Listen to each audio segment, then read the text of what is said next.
तो अभी-अभी गाना रिलीज हुआ एसआरके म्यूजिक से, जो कि काफ़ी दमदार और सुपर हिट गाना दर्शकों के बीच काफ़ी बवाल मचा रखा है। तो ये जो गाना है सिंगर परमिंदर सिंह ने गाया है अपनी आवाज़ में, और इनकी जो आवाज़ है काफ़ी बेहतरीन है।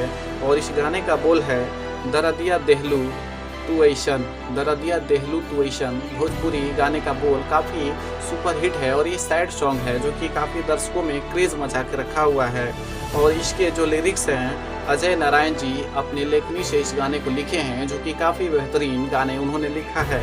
और इसके जो म्यूज़िक डायरेक्टर हैं अर्श रामगरिया जी हैं, जो कि म्यूज़िक धुन उन्होंने काफ़ी बेहद बनाया है। और इसके जो रिदम है काफ़ी अच्छे बनाए उन्होंने। और इसका जो डायरेक्टर हैं परमदीप देलही जी हैं, जो कि काफ़ी अच्छे डायरेक्टर हैं। और आपको तो पता ही है कि जिस तरीक़ा से एसआरके म्यूज़िक आज कंपनी की हिट लेवल कंपनियों में बढ़ती जा रही है और बहुत सारे ऐसे गाने रिलीज कर रहे हैं सुपरस्टारों के, जो कि काफ़ी बवाल मचा के रखा हुआ है।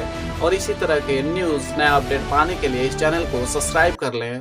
अगर आपको हमारा ये वीडियो पसंद आया हो तो इसे लाइक और शेयर जरूर करें, और हाँ, हमें सब्सक्राइब और फॉलो करना ना भूलें।